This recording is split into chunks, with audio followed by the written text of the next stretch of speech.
ఒక అడవిలో 4 అల్లరి జంతువులు కలిసి ముచ్చటగా జీవించేవి. వాళ్ళు ఎవరో తెలుసా?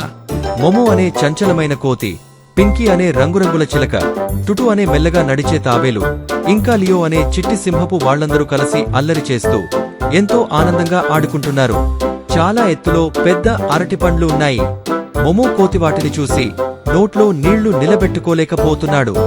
ఆ పండ్లు నా పంచదారల స్వప్నం అంటున్నాడు మొమో. కాని ఆ అరటి పండ్ల దగ్గర కాపలాన ఎవరున్నారు తెలుసా? ఒక పెద్ద గంభీరమైన గోరిల్లా. మొమో ఒక్క అడుగు కూడా వేయలేడు, ఎందుకంటే గోరిల్లా ఎప్పుడూ గమనిస్తున్నాడు. పింకీ తన గాత్రంతో పాట పాడుతుంది, కాని పెద్ద గోరిల్లా ఇంకా నిద్రపోతూనే ఉన్నాడు. నేనే రాజు, అరటి పండ్లు నాకు కావాలి అని లియో గర్జించాడు. పెద్ద గోరిల్లా నవ్వుతున్నాడు. టుటు చెబుతున్నాడు, మనమంతా ఒకరిమిత ఒకరు ఎక్కుదాం, అరటి పండ్ల వైపు చేరడానికి ప్రయత్నిద్దాం. క్రాష్! వారు అందరూ కింద పడిపోయారు. అరటి పండ్లు ఎగిరిపోయాయి. గోరిల్లా మెలకువ వచ్చి నవ్వుతున్నాడు.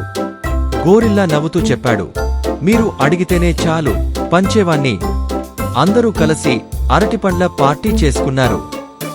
సహకారముంటే ఏదైనా సాధ్యం, పంచుకుంటే ఆనందం రెట్టింపు అవుతుంది.